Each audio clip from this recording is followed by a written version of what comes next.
Hello. Today, let us understand the topic of grievance handling and welfare administration. First, let me discuss about grievance handling. Now, the meaning of grievance. Grievance is any dissatisfaction or feeling of injustice in connection with one's employment situation that is brought to the attention of management. A grievance is a traceable to perceived non-fulfillment of one expectations from the organization is nothing but grievance. So according to the grievance, according to these definitions, grievance is dissatisfaction among the, it is a feeling of dissatisfaction or injustice in connection with one's employment. So for example, if the employee is feeling that, so he's getting low salary, so that may be a grievance. Or if the employee working conditions is not satisfactory, what they promised at the time of recruitment or selection. So that is also a grievance. If the company is not providing bonus for the employees, not providing good working conditions for the employees. So these are all reasons for grievances in the organization. Now, grievance handling. So, grievance handling procedure is a step-by-step process an employee must follow to get his or her complaint addressed satisfactorily. Grievance procedure is a formal communication between an employee and the management designed for the settlement of a grievance. Here, the grievance procedures differ from one organization to another organization.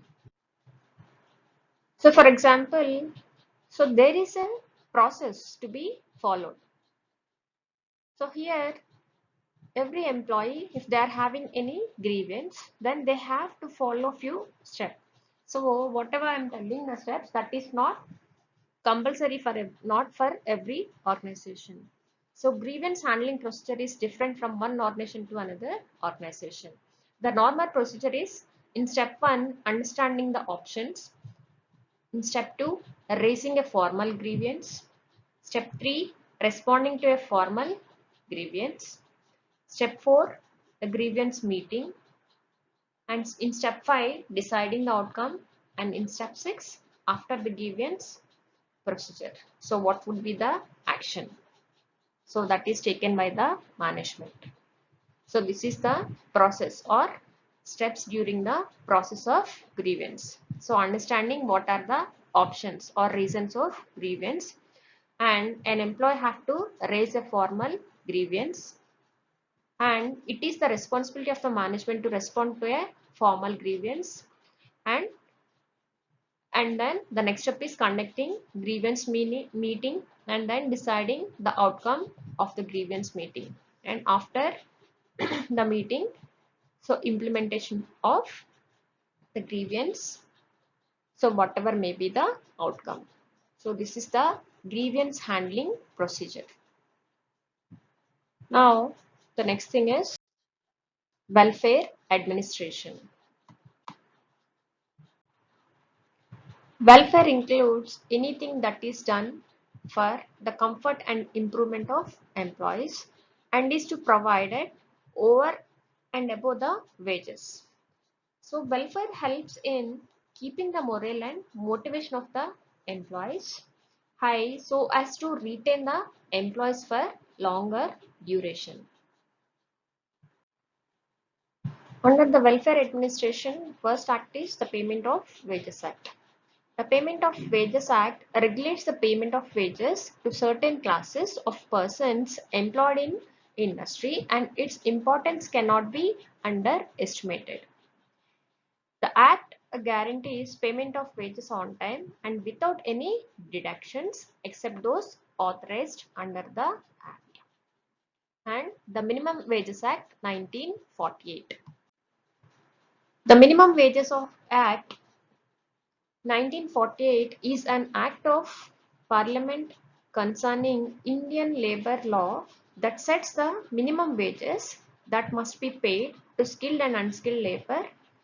India introduced the Minimum Wages Act in 1948, giving both the central government and state government jurisdiction in fixing wages. That is the Minimum Wages Act 1948 and the Workmen's Compensation Act 1923. The Workmen Compensations Act 1923 provides for the payment of compensation to workmen or their dependents in case of personal injury caused by accident or certain occupational diseases arising out of and in the course of employment and resulting in disablement or death. So this act was last amended in 1976. And the next act is the Employee State Insurance Act 1940.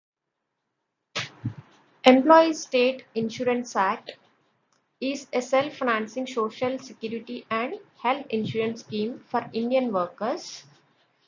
The fund is managed by the Employee State Insurance Corporation (ESIC) according to rules and regulations stipulated in the ESI Act 1948. And the next one is the Employee Provident Fund Act 1952.